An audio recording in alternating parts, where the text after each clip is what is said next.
జగిత్యాల జిల్లా ప్రజలందరికీ నా యొక్క నమస్కారం. మరి ఈ రోజు నుంచి నిన్న రాత్రి నుంచి స్టార్ట్ అయింది వర్షం. 2 రోజుల నుంచి మనకు వర్షాలు లేకుండా పడుతున్నాయి.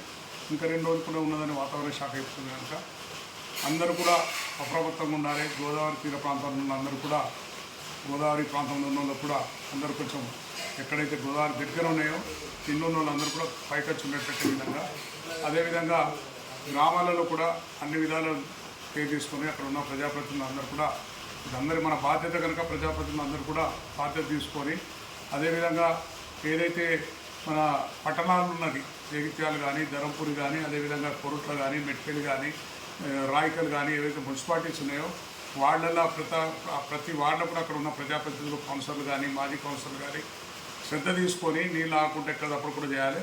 కొరుట్ల తీర ప్రాంతంలో ఏదైతే ఉన్నదో నది పక్కన ఉన్న వార్డులలో ఎప్పుడు కూడా నీళ్ళు వస్తాయి. పోయినసారి కూడా బాగా నష్టం జరిగింది.